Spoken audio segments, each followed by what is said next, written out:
So in season 1 of this answer series, we've mainly been focusing on the uniqueness of Jesus Christ, his preeminence, his primacy above all other gods, how he's the only way to God, and how faith in Jesus is different from all other faiths. Jesus is utterly unique.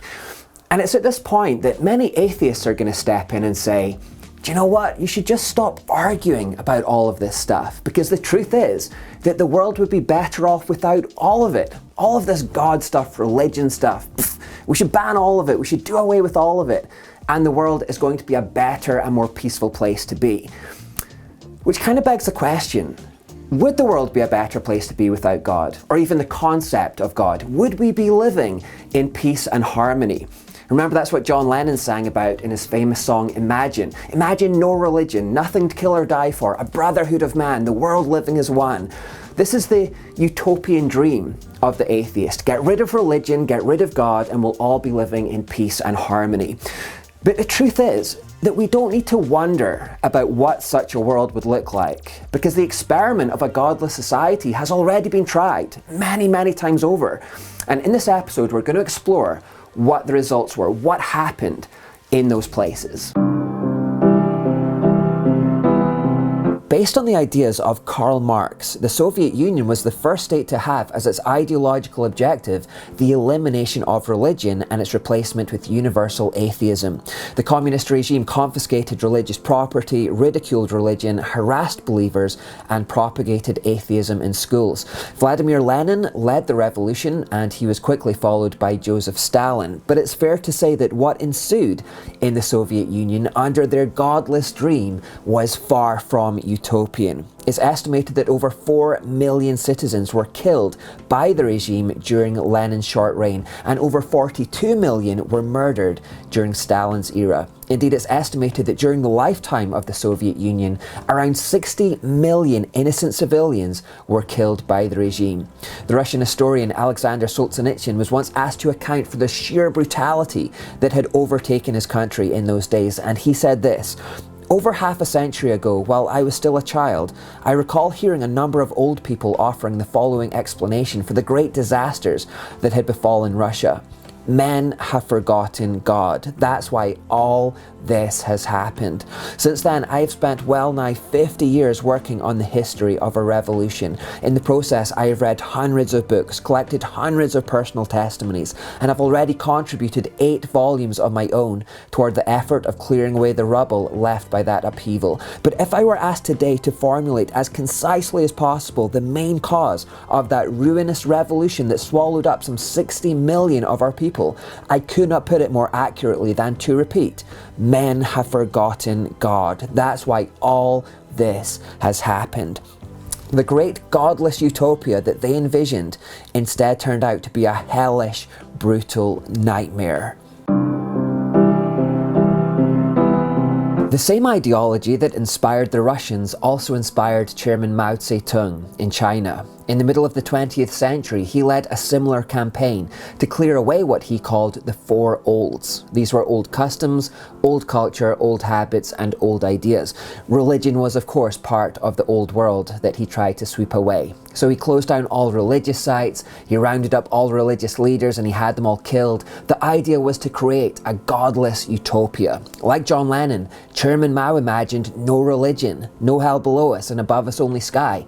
But it didn't create utopia. Instead, what ensued was one of the most oppressive and bloody regimes in human history. Indeed, it's believed that close to 45 million citizens either starved, were worked to death in labour camps, or were killed under this regime. This idea that godlessness creates peace and harmony and a better society simply doesn't hold up to scrutiny. The Chinese Revolution spelled the end of true freedom for the Chinese people, freedoms that they still haven't recovered to this very day. It spelled the beginning of state-sponsored oppression, and for at least 45 million people, it even spelled their death.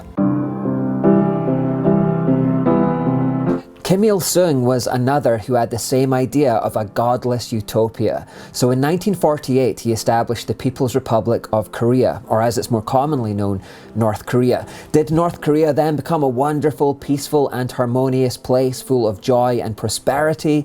No, it became one of the most closed, oppressive and brutal states in the world. Because it maintains that status until this very day under Kim Il-sung's offspring, it's difficult to know just how many have died as a direct result of the atheistic regime, but it's conservatively believed that at least 3 million people have died under Kim Il-sung's reign alone. That figure today is likely to be much higher. Another famous example of someone who tried to banish religion to create a godless utopia was Pol Pot in Cambodia. He only briefly held power for about 4 years, but during that time he racked up a kill tally of about 2.4 million people. Since the Cambodian population was only about 8 million, that represents around 1/4 of all the citizens in that country. Pol Pot imagined no religion, but far from bringing peace and harmony, there were terrible consequences for those who lived there. The 20th century was the bloodiest of all time, and it was the bloodiest because of these atheistic regimes and their attempts to create godless utopian states.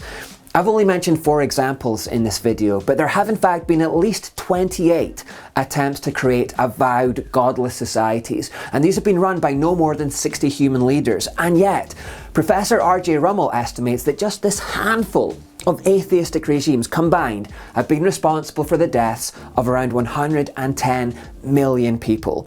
Some people put that figure a bit higher, around 160 million people. Statistically, if you live in a society where God has been forbidden and banished, you are 58% more likely to experience oppression and murder at the hands of the state. See, when God is dethroned from his rightful position as the moral arbiter over society, when he's banished from that position, the government then becomes the moral arbiter. A human leader becomes moral arbiter. And the old adage is true, power corrupts. You give that power to a human government, to a human leader, to be the moral arbiter, and it will become corrupt, and society will then become oppressed. We need to keep God on his throne, keeping sinful human hearts in check, keeping sinful human leaders in check, keeping society in check, and history proves this over and over. It's also interesting to note that the famed atheist Richard Dawkins recently said that a world without God would likely lead to moral decline. He said that he didn't like the idea, but that the removal of religion in society would give people a license to do really bad things. Now, I'm not going to talk about that in this particular video, but if you would like to explore why the removal of God does indeed lead to moral decline, then I recommend a series by the Fuel Project called Stay Free: Why Society Can't Survive Without God. But if you take God away, society will begin to crumble into immorality. In fact, every single time the godless experiment has been tried, it has led to moral decline, and it's led to oppressive government and to tyranny. John Lennon once said that he was a dreamer for imagining such things, a dreamer for imagining this, but he wasn't. He was conjuring a complete nightmare. Nothing has proven more fatal to human beings than godless leaders and godless societies.